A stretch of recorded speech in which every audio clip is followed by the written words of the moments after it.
Hello, all of you. This is Purva Surve from Ambadnya Coaching. Today's our topic of study is cell cycle.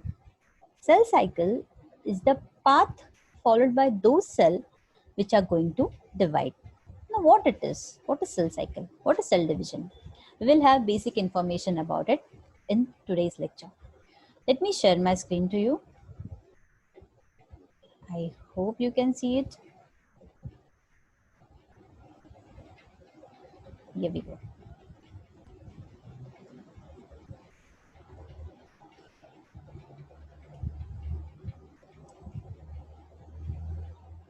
Cells.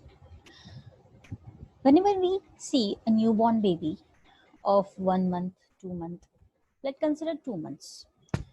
The size of a baby, is it the same after 10 months, after 10 years, after 15 years? No. It keeps on growing until that baby reaches the maturation level. So that is the growth. And for the growth, the cells, its division, it is important. The cells of the newborn baby are continuously dividing, they are growing, and they are responsible for the growth of that baby. That's why the height, the body shape, everything changes as the baby keeps on growing. In this image, if you can see, these are the animal cells under microscope. They are dividing continuously. They are growing. The size of the cells are growing.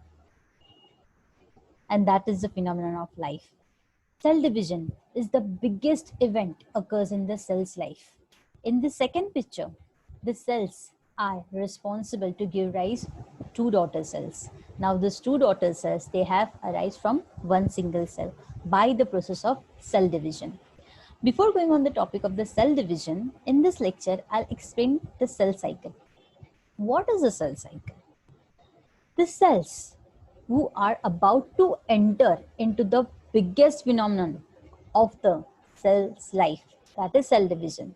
Before that, the cell enters in cell cycle. The cell has to cross this path before entering the cell division. Now, the cell cycle is made up of two parts, interphase and M-phase. This is the diagram of the cell cycle. In the cell cycle, if you can see, the pink color portion, the longest phase, that is the interphase. And the second half part of the cell cycle, that is the M phase. The M phase is actual division of the cells. After the M phase, we will get our two daughter cells at the end of the M phase.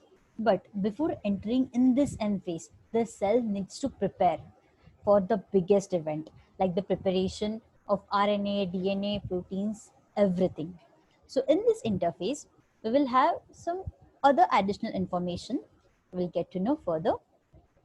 Interphase. Now, what is the interphase that occupy the largest part of cell cycle? It is that phase where the cell is highly active. It keeps on preparing itself by making different kind of proteins, RNA. The cell goes through three phases, that is G1 phase, S phase, and G2 phase. We will study each and every phase one by one. First, G1 phase. Now, why the phase, its name is G1? Because it's first gap phase or the first growth phase. The cell they have decided that now I have to enter in cell division. Then those cells will then enter in G1 phase. In G1 phase, the phase that obviously occurs in the cell's life after the previous cell division, because a cell in his life divides many times depending upon the type of cell, depending upon the nature of the cell. Now in the G1 phase, what they do, they first carry out the membrane synthesis. What is membrane synthesis? Membrane synthesis means in the cell there are different organelles like Golgi complex, ribosome, endoplasmic reticulum, etc., etc. This all membranal organelles, they are synthesized in this phase, in this specific phase, that is G1 phase. After the membrane synthesis, in this phase, we have RNA synthesis and protein synthesis. The RNA synthesis takes place with the help of DNA, and from those RNAs, which we have newly made RNA, those RNA, they takes part in the process of protein synthesis. Now, so in G1 phase, what are the three important events takes place? That is membrane synthesis, protein synthesis, and RNA synthesis. Moving forward to S phase. S phase is the replication phase, is the synthesis phase. That's why it's named as S phase. Here, the DNA replication takes place. DNA synthesis happens. The parent DNA device to form, device that means it is responsible to give rise to two daughter DNA by undergoing the DNA replication process. DNA replication, after DNA replication, after DNA synthesis, in S phase, there is another event takes place, that is histone synthesis. Now, what is histone synthesis? Histone is one of the protein on the right hand side. If you can see, this is the image of the histone proteins. It is one of the protein which are responsible to help the DNA to get coiled, because we know that DNA is the longest structure and it is highly coiled. Since it is the longest, it carries our genetic information of variety of genes. It is in length, in how that stays, that needs to stay in nucleus in highly coiled form, in highly compact form. For this coiling of this DNA, these histone proteins are responsible. These histone proteins, so the synthesis of this histone proteins takes place in S phase after the synthesis of DNA. Now, in S phase, what are the two events takes place which are important? DNA synthesis and histone protein synthesis. Now, moving forward to G2 phase. G2 phase, the last phase of the interphase. G2 phase. In G2 phase, the required metabolic activities which are required for that cell to enter in cell division, that takes place to to carry out the synthesis of different ATP, particular amount of energy in the form of ATP, as well as some RNA synthesis also takes place. Some types of RNA get synthesized in this phase. Then the centrioles, daughter pair of centrioles get synthesized in this phase. What are the centrioles?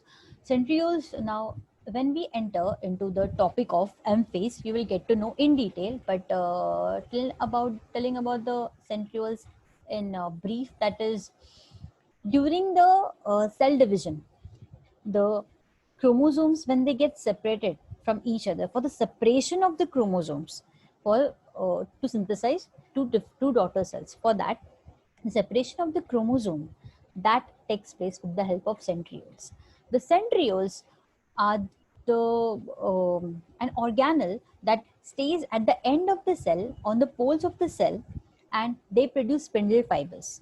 Those spindle fibers are responsible. Spindle fibers are the fiber-like structure. They attach your chromosomes and they pull out your chromosomes towards to opposite side. So you will get to know that in detail when we study M phase. Now, in the G2 phase, what happens? That different metabolic activities occurs, and some of the RNA synthesis occurs, and the centriole or daughter pair of centrioles are produced in this phase. Now, these are the three important phases which we have studied, and it is the part of interphase, that is the preparatory phase, where our cell is getting prepared to enter in M phase, that is division phase. Now, after that, the G0 phase. G0 phase, it is not the part of interphase. That even it is not a part of cell cycle. It is out of the cell cycle. But what is the G0 phase? Why I have mentioned that G0 phase now? Because the cells would decide that now I am enough matured. Now I don't want to divide further. Then at that time, that cell enter into G0 phase. The G0 phase, we call it as resting phase. The enough matured cell, that is nerve cell, our heart cell, after the maturation level, they get enter into G0 phase, that is resting phase. Now today, what we have learned? We have learned a part of cell cycle, that is interphase. In interphase, there are three phases: G1 phase, S phase, G2 phase, and after that, we have studied G0 phase. I just hope you have understood. I'm just I have just paused the sharing. I just hope you have understood the interface part of the cell cycle. In my next lecture, I will explain what is M phase and what are the events takes place in the M phase. Thank you for staying connected.